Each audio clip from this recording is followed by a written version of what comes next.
Bismillahirrahmanirrahim. Assalamualaikum warahmatullahi wabarakatuh.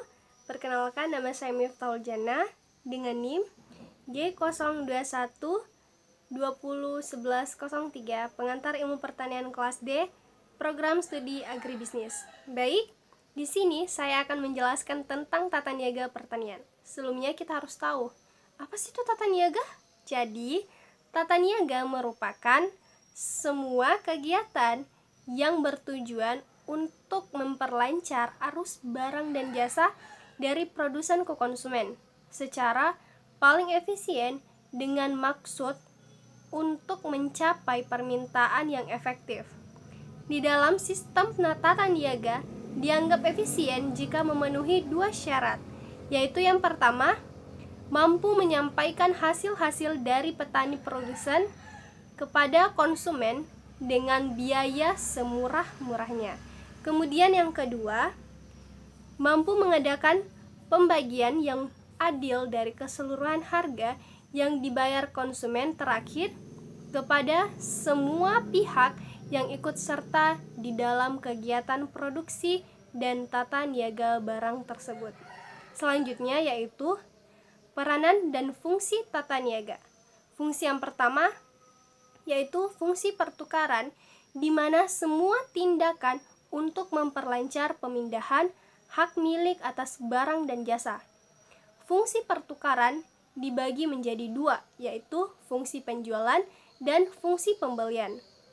Fungsi yang kedua yaitu fungsi fisik, di mana semua tindakan terhadap barang sehingga memperoleh kegunaan tempat waktu. Fungsi fisik dibagi juga menjadi dua, yaitu fungsi penyimpanan dan pengangkutan. Kemudian, fungsi yang ketiga yaitu fungsi fasilitas, di mana semua tindakan untuk menunjang kelancaran pelaksanaan fungsi-fungsi pertukaran dan fisik.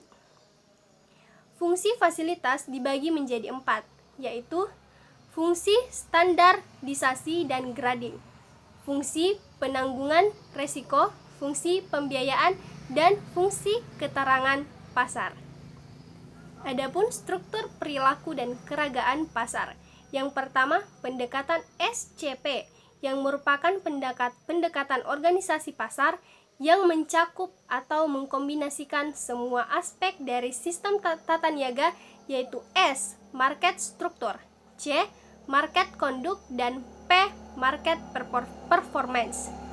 Struktur pasar sendiri dapat diartikan sebagai karakteristik dari produk maupun institusi yang terlibat pada pasar tersebut, yang merupakan resultan atau saling mempengaruhi dari market conduct atau perilaku pasar dan market performance atau keragaan pasar. Struktur pasar dapat diartikan sebagai tipe atau jenis-jenis pasar. Kemudian, market conduct yaitu perilaku partisipan atau pembeli dan penjual, strategi atau reaksi yang dilakukan partisipan pasar secara individu atau kelompok dalam hubungan kompetitif, yaitu negosiasi terhadap partisipan lainnya untuk mencapai tujuan pemasaran tertentu.